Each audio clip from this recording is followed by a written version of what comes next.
Assalamu alaikum wa rahmatullah wa barakatuh, mes frères et sœurs.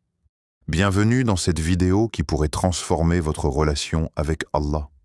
En un seul jour, abonnez-vous à la chaîne Hikmat Allah pour des vidéos qui nourrissent din l'âme et élèvent le cœur. As-tu déjà ressenti, juste avant de t'endormir, ce silence, si profond qu'il te confronte à toi-même? Ce moment où le monde s'éteint, mais ton cœur s'allume?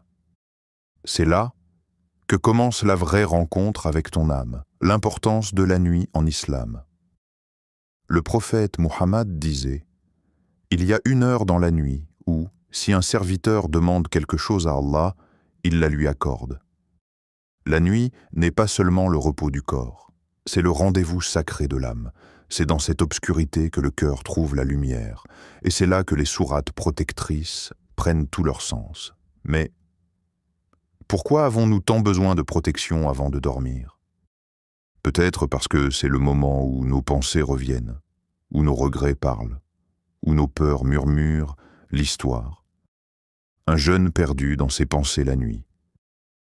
Imagine un jeune homme, seul dans sa chambre, incapable de dormir. Il a tout essayé, livres, musique, méditation, mais rien n'apaise cette sensation d'oppression dans sa poitrine. Il ouvre le Coran, presque par hasard, et tombe sur Sourate Al-Mulk. Il ne comprend pas tout, mais quelque chose en lui se débloque. Il sent que chaque mot, chaque verset, parle à son cœur. Tabarakalladhi biyadihil mulku wa huwa ala kulli shay'in qadir. Béni soit celui dans la main de qui est de la royauté, et il est capable de toutes choses. Sourate Al-Mulk 67.1.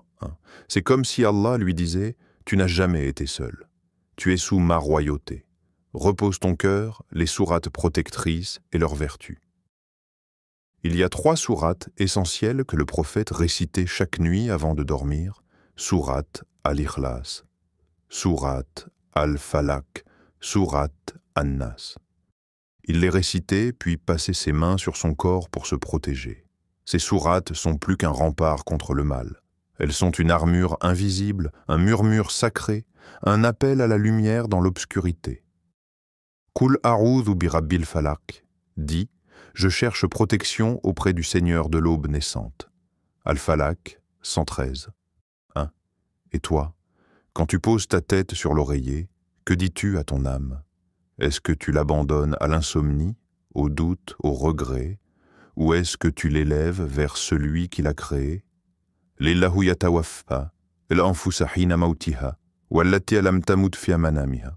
Allah prend les âmes au moment de leur mort, et celles qui ne meurent pas, il les retient pendant leur sommeil.